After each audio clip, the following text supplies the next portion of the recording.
छत्तीसगढ़ में धान खरीदी बंद हुए 1 महीने से भी ज्यादा का वक्त हो चुका है, लेकिन खरीदी केंद्रों से अभी भी धान का उठाव नहीं हुआ।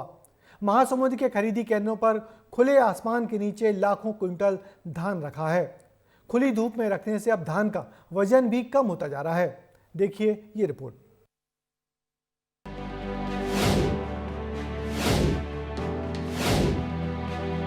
आसमान के नीचे करोड़ों रुपयों का धान, सरकार को रोजाना लाखों का नुकसान। खुले आसमान के नीचे लाखों टन धान यूं ही पड़ा है।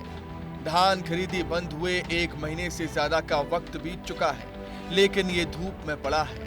बोरियां फटने लगी हैं। ना तो उसका उठाव हो रहा है, ना ही रखने के लिए कोई सुरक्षित इंतजाम। महासमुंद में अमूमन हर धान खरीदी केंद्र की तस्वीरें ऐसी ही हैं। करोड़ों का धान उठाव के इंतजार में है।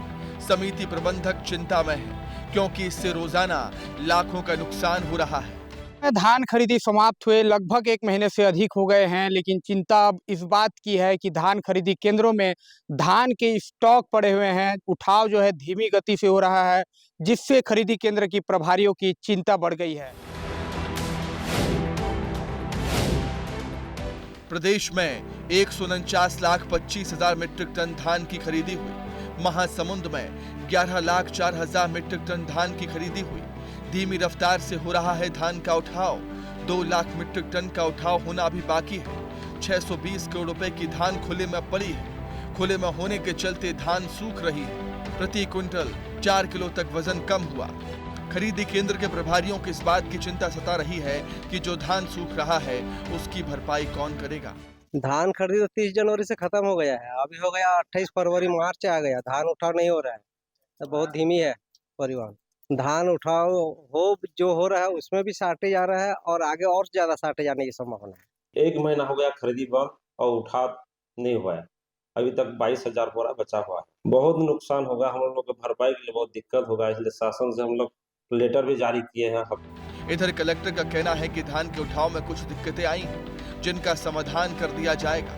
8 से 10 दिन में धान का उठाव कर दिया जाएगा। उपार्जन केंद्र में जो शेष धान बचा हुआ वो लगभग 2,05,000 हमारा मैट्रिक टन अभी हमारे उपार्जन केंद्र में बचा हुआ है। इसमें स्टार्टिंग में कुछ इशू आए थे और हमारा ट्रांसपोर्ट के माध्यम से जो उठाव होना चाहिए था उसमें भी कुछ इश्यूज थे, जिसको एड्रेस किया गया है। और जैसे कि 2 लाख हमारा अभी बचा हुआ है, लाख मैट्रिक टन उपार्जन केंद्र में। प्रयास हमारा ये रहेगा कि आगामी 1 हफ्ते या 10 दिन के अंदर हम जितनी जल्दी इसका उठाव कर सकें उसको उठाव कर लें, सो दैट समितियों में को किसी प्रकार की परेशानी न आए। 31 जनवरी को धान खरीदी बंद हुई और अब मार्च का महीना चल रहा है, यानी 1 महीने से ज्यादा वक्त हो चुका है। अगर अभी भी धान का उठाव नहीं हुआ तो जैसे जैसे समय बढ़ेगा नुकसान भी बढ़ता जाएगा, क्योंकि जब धूप बढ़ेगी तो ये वजन तेजी से कम होगा। खुले आसमान के नीचे धान का पड़े होने के कारण प्रति बोरे में 2 से 3 किलो जो है धान सूख गया है। और ये तस्वीर देख लीजिए कैसे खरीदी केंद्रों में धान का जो है पूरा स्टॉक पड़ा हुआ है। और अब देखने वाली बात तो यह होगी कि जो धान कम हुआ है, नफा नुकसान हुआ है, इसकी भरपाई सरकार कैसे करता है। कैमरा पर्सन खीरोद के साथ झसांक नायक, विस्तार न्यूज, महासमुंद।